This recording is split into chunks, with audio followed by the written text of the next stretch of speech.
Bienvenue, ici Infonomie avec un Motorola Razr 70 Plus et aujourd'hui je vais vous montrer comment activer et configurer le mode « Ne pas déranger ».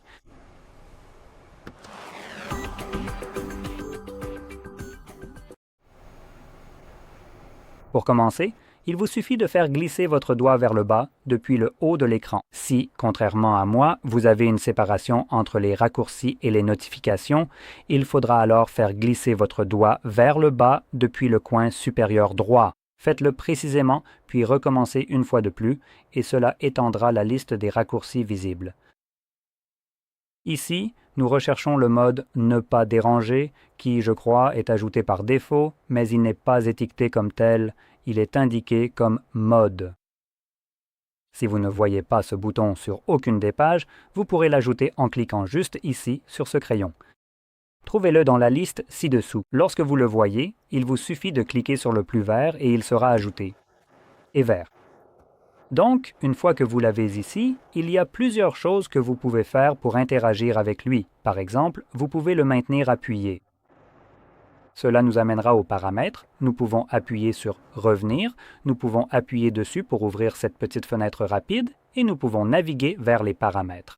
Ou nous pouvons appuyer directement sur l'icône pour activer le mode « Ne pas déranger » dans ce cas, puis appuyer à nouveau dessus pour le désactiver. Maintenant, allons d'abord dans les paramètres.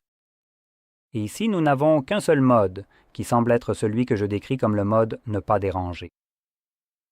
Mais en réalité, tous ceux-ci sont des modes « Ne pas déranger ».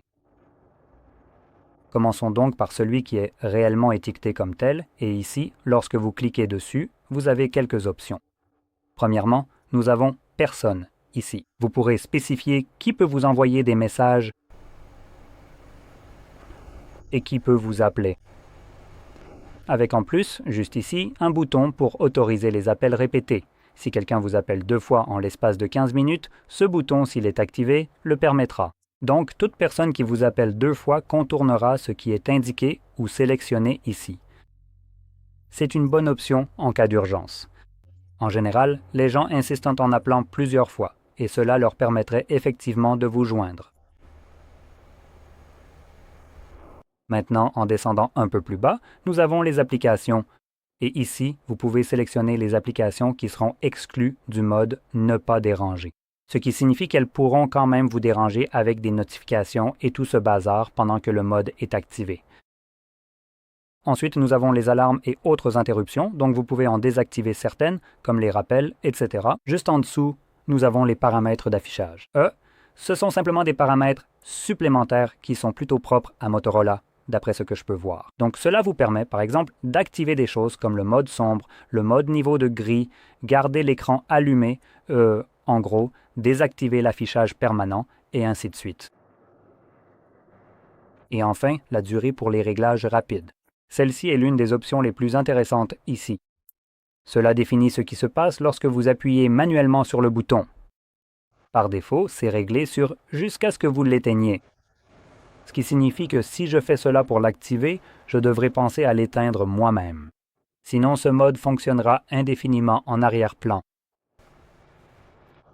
Cependant, cette option me permet de changer cela afin que je puisse le faire fonctionner pendant une durée déterminée juste ici, où je peux choisir entre ces deux options. Les premières apparaissent chaque fois que j'appuie sur un bouton avec la troisième option ici. Donc, si je clique maintenant dessus, il me donne ces deux options. Je peux modifier le minuteur ici. Voilà donc notre mode « Ne pas déranger » comme vous m'avez vu le faire. Vous pouvez simplement l'activer ou le désactiver à volonté en cliquant sur ce bouton à tout moment, puis en cliquant à nouveau dessus pour l'éteindre. À moins que vous ne choisissiez le minuteur, auquel cas vous n'avez pas besoin de l'éteindre, vous pouvez le faire.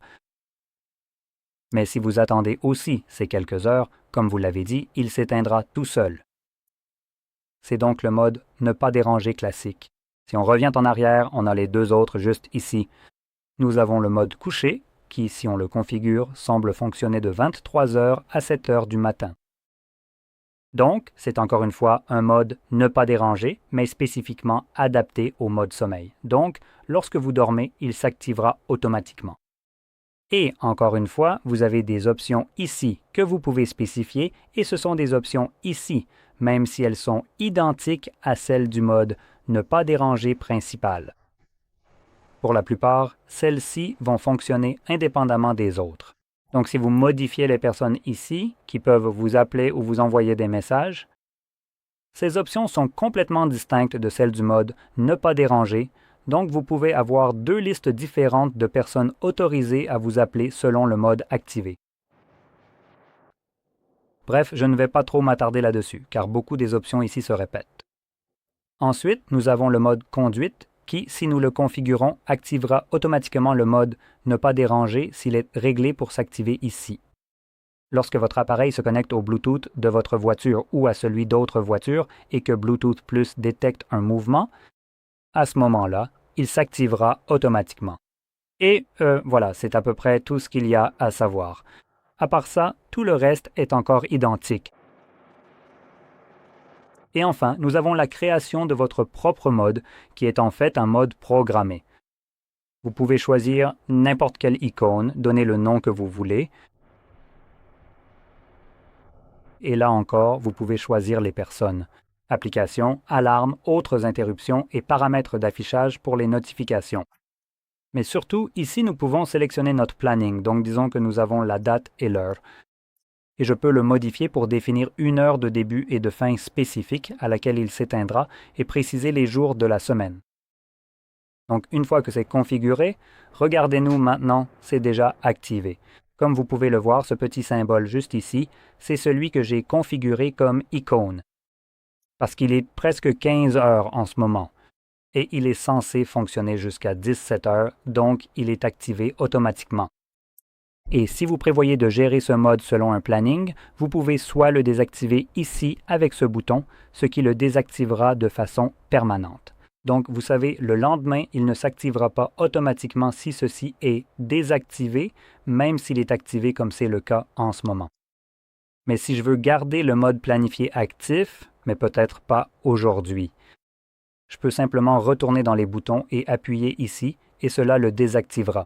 Et aussi, si je clique maintenant sur un texte, cela m'offre plus d'options comme le mode personnalisé que j'ai créé, que je peux également activer moi-même à tout moment. Voilà, c'est fait.